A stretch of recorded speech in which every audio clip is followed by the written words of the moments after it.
We've got risk consultant Satyajit with us. He's the author of Extreme Money. Satyajit, thank you for coming in. Now, what sort of pickle are they in here? Well, a pretty deep one. I mean, Trichet screaming at the Germans screaming at the Greeks want to be screaming at everybody else. It's not going to end. I mean, the markets are in what I call Groundhog Day. Basically, they keep repeating the same day, looking for everybody to bail them out. It's not going to happen. Right, they have no weapons. Well, I mean, when you say the markets, and then we just have to look at the yield on a two-year Greek bond, and you're looking at basically 50%. I mean, that's basically pricing in complete default. Well, basically 50% is too low, because basically if you actually have a default, you're going to lose about 70%, so 70% is probably fair value. Right. But I don't understand why markets don't get it. Greece is going to have a debt restructuring. Portugal probably needs one. Ireland maybe needs one.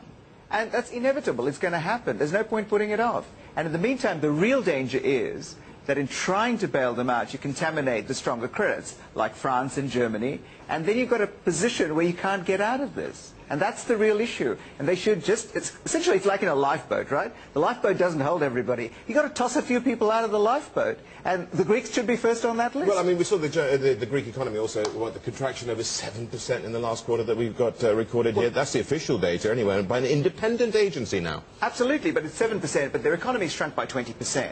There is just no way you can shrink yourself into a position that you can actually cover this volume of debt. It's impossible. I mean, interest charges next year alone in Greece is going to be over 12 billion euros. They've got debt maturities coming up of 30 or 40, and if you take all those countries together, they have to roll over $1.5 trillion over the next 3 years. Now, if anybody believes the markets are going to fund that, I'd like to know what basis they have for reaching that conclusion. Well, I mean, we had, of course, German Chancellor Angela Merkel saying that if the Greeks don't adhere to their promises and they don't get to see this turnaround, they're going to withhold the aid. Well, where will that leave them, quite honestly? Well, I think that just accelerates the debt restructuring. But the Greeks probably think this isn't okay because they've actually failed every target studiously from day one, but everybody said it's all right, they're just Greeks. I mean, to be fair to them, the hurdles are very high here as well. Absolutely, and there's just no way they can do this.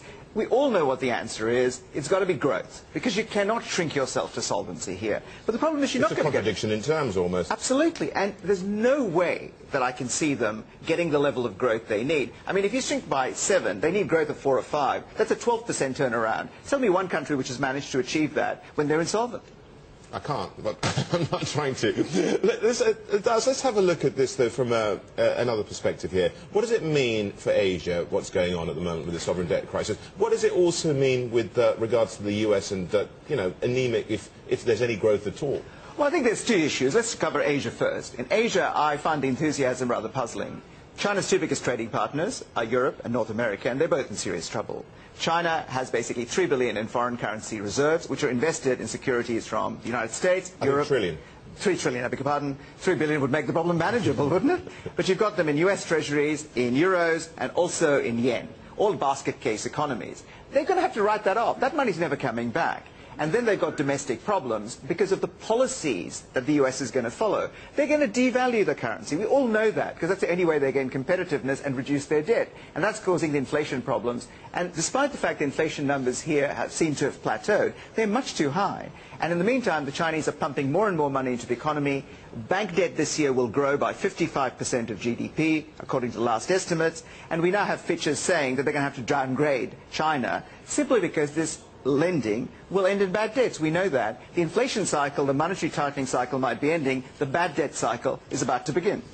All right. Well, you know, you say that, but many people are very confident when it comes to China, thinking that they can ride this out and that the country is rebalancing itself and away from the export picture that you mentioned here and towards more sustained consumer demand. Well, this is the confidence of a person who jumps off a 50-story building when they go past the fort here without a parachute. They're going, it's pretty plain sailing so far.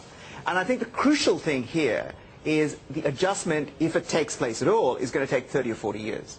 And we haven't seen the consumption numbers change. And remember, one of the absolute Gordian knots here is China wants to have this large savings pool so they can actually control the banking system and direct the lending, but that requires savings. So you can't have savings and consumption at the same time. And that's a huge problem.